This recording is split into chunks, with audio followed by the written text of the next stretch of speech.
Fucking jocks. Budweiser. Fucking jocks. Who else would get, Best Buy would close a few of their stores and open up as a bud thing and call themselves Best Buds. Bed Bath & Beyond would become Buds, Bowls, and Bongs. And my favorite store would make Pottery Barn fucking way more interesting.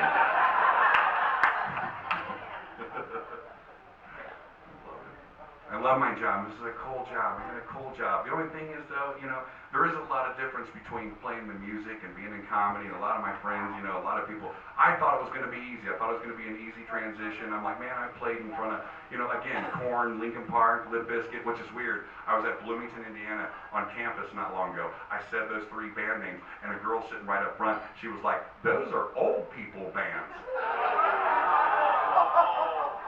I have never found myself speechless before in my life. I literally didn't know what to say, so I just kind of did the first thing that popped in my head, and I was just like,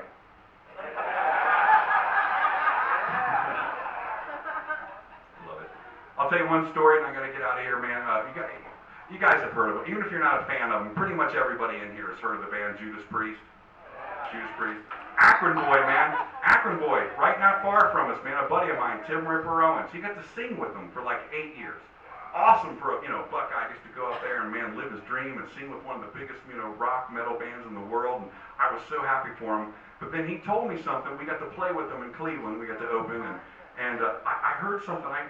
Did you guys know back in the 80s, there was a religious group that took the band, Judas Priest, all the way in front of the Supreme Court because they actually believed the devil was writing backwards messages and placing it directly into their music?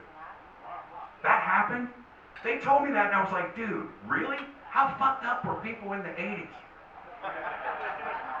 Was it the Quaaludes?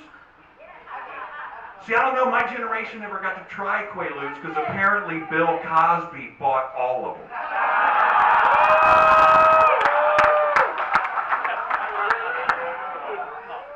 So we sit there, and I'm still in disbelief. I'm like, backwards, writing back. Wouldn't that make the devil dyslexic? So anyway, we're sitting there, and it's after the show. There's an after party, and I got to go to it. And it was awesome. It was pretty fantastic. But I'll never forget. After a while, we just talked to him about this because I could not believe this actually happened to these guys. Especially if you can imagine Judas Priest in your head with all their leather and studs and shit sitting in front of the Supreme Court. That is fucking hilarious to me. I'm sorry. And it's like a South Park episode or something. And then so they were like, hey dude, hey Thaddeus, we actually have the album. Do you want to listen to it and hear what? I was like, oh fuck yeah. Don't. 1 minute of listening to this shit, I wanted to kill myself. Guys, I couldn't believe it. When they first started, it started off just like you think. It sounds like you're ruining a record. Just and then all of a sudden, it kicked in just clear as day. It kicked in perfect. It was just like, tell it to my heart, my achy, breaky heart. Folks, let me Thaddeus Challenge. Thank you guys so much, man. Thank you guys. Let's have a party.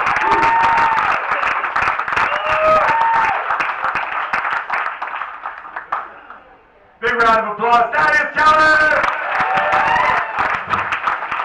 Hey, big round of applause for yourselves for coming out to Tornado Comedy Relief for the First Responders. The party does not stop here. We want to invite you outside to the patio where George Moore's going to play. Has anybody heard him? That's why you want to go, right? Hey, big round of applause. I can't believe these guys came out and did this for us. Kind of a live bait comedy all-star thing. Gary Henry.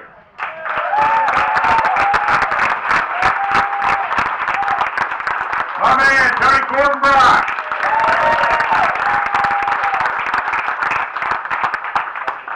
Wendy Ferguson.